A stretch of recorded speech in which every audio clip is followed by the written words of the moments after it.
¿Qué tal si hubiera 4 Alice Cooper? ¿Qué tal si hubiera 4 tipos que pudieran ampliar los límites del heavy metal? ¿Qué tal si estos tipos vieran el alma del metal y vieran signos de dólares? Nobody knew what they looked like. That might seem trivial, but it wasn't. You didn't know whether underneath Gene's makeup he was like a murderer. You didn't know. What do you represent? Destruction. Destruction. Yeah, rock and roll. Just power, energy. Yeah. And it really was like real living superheroes. That's how I got into Kiss, was because they had their own comic printed in their own blood. I was like, off they do. What? It's a big spectacle, right? What is most important to you, the spectacle or the music? The audience. The audience. And then to see them on stage breathing fire and spitting blood, believe me, at the age of 11, that's pretty cool. Historically, people will not remember the music of Kiss. What they will remember is the idea of Kiss. People are fascinated with Gene spitting blood. People are fascinated with my guitars exploding and rockets going off, and, you know, it's larger than life. It's showbiz. Some people are hams. I'm the whole pig. I wanted to come out on stage and just take over. Look at me, I'll take my shirt off, I'll shake my ass, whatever it takes. Here from Kiss is Gene Simmons. It was always about entertainment and about impact. Are you a bat? Actually, what I am is evil incarnate. Each of us created our own personas. I became the demon. Paul wanted to become the rock star. That's what he always felt like. And Peter had a fascination with cats. And Ace, of course, is from another planet. In the early days, when we would go on stage, there would be people hysterical laughing at us. You know, and the great feeling was I'm looking at them thinking, you won't be laughing when this is over. Come on and clap your hands! 'Cause that's what rock and roll is all about. Come on! Pero la campaña de Kiss, Metal Comic Book, casi se quema por completo.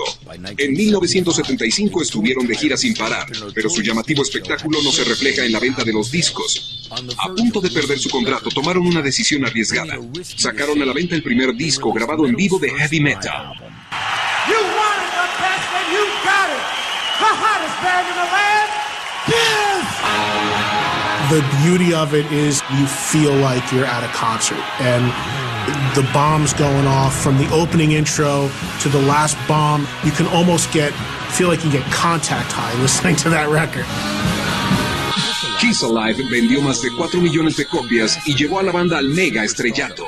Pero lo más importante, invitó a los fans del metal a que fueran a ver el espectáculo ellos mismos.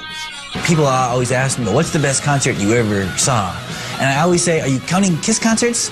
Because the 13 best shows I've ever seen are 12 Kiss shows and 1 Prince show. Everything with Kiss is bigger, better, louder, more. Everything we take to the max. A wall of amps, you know, I mean, just powerhouse, God of Thunder, Gene Simmons flying.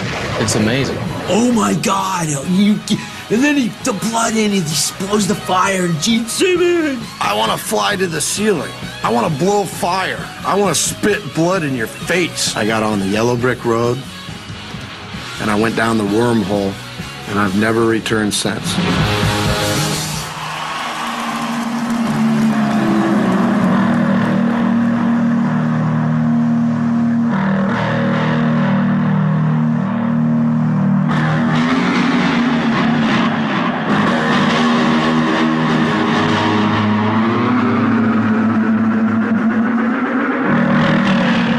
We've never deluded ourselves with anything except the following. It's our job to make a complete spectacle out of ourselves, period.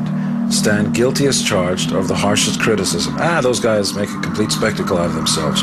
You're damn right we do. We're serious about making sure our fans get their money's worth.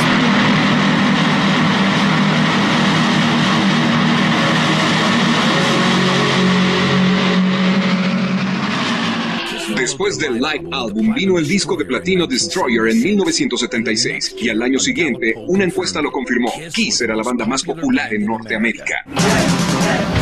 How long have you been waiting in line? For about 13 hours now. The line stretched around the sports arena, the numbers into the thousands. Con Kiss Army eran cientos de miles de fanáticos con una insaciable sed de Kiss. La banda se lanzó a un estadio nunca antes explorado por Sabbath, Zeppelin o Cooper. La comercialización.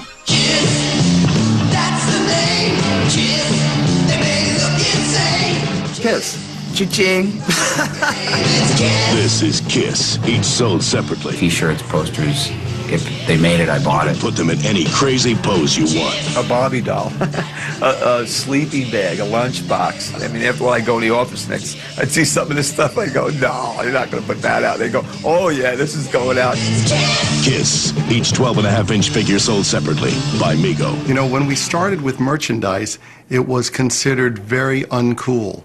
Merchandise to us is something that goes hand in hand with rock and roll. I read once where someone said how most bands want to be the Beatles, and Kiss wanted to be Coca-Cola. And that's completely true. The Kiss Radio. Kiss has never really ever had an agenda besides capitalism. So call or send your money now. Here's how to get your Kiss Radio. And that did transfer over to, I think, a lot of the bands in the 1980s, especially among the Sunset Strip bands in LA. There was a very conscious understanding that you're not successful when your record is good. You're successful when everybody has your record. El comercializar no volvió a los integrantes de Kiss millonarios. Su nombre estaba en una posición precaria. Era una banda metalera con su credibilidad pendiendo de un hilo. Kiss continuó con un nuevo proyecto. Wonder who could have done it. Good question, Catman. What do you compute, Space Ace? Insufficient data at the moment, Star Child. We'd better look into it.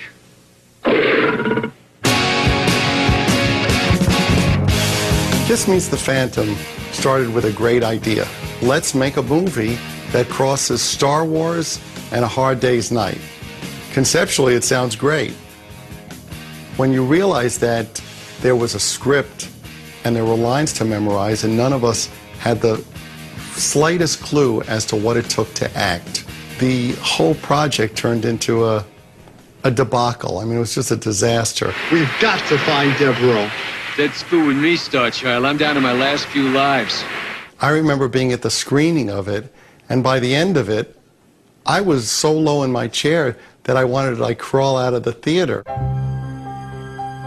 There was such an uprising in the underground metal community. I was offended. I wasn't just disappointed, I was personally offended. If I hear you calling, I would get punched out by Led Zeppelin fans that hated Kiss. He sucks, you know, and I would get beat up for liking that band. It was getting too light. It was getting too poppy. We were getting too, you know, it was just, we were losing our edge, man. Beth, what can I do?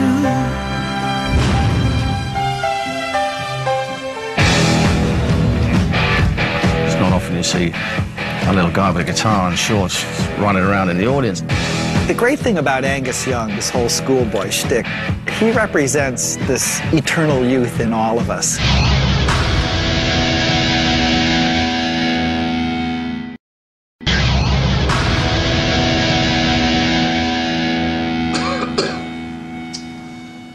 On the surface, heavy metal seems to be more rebellious than other forms of music.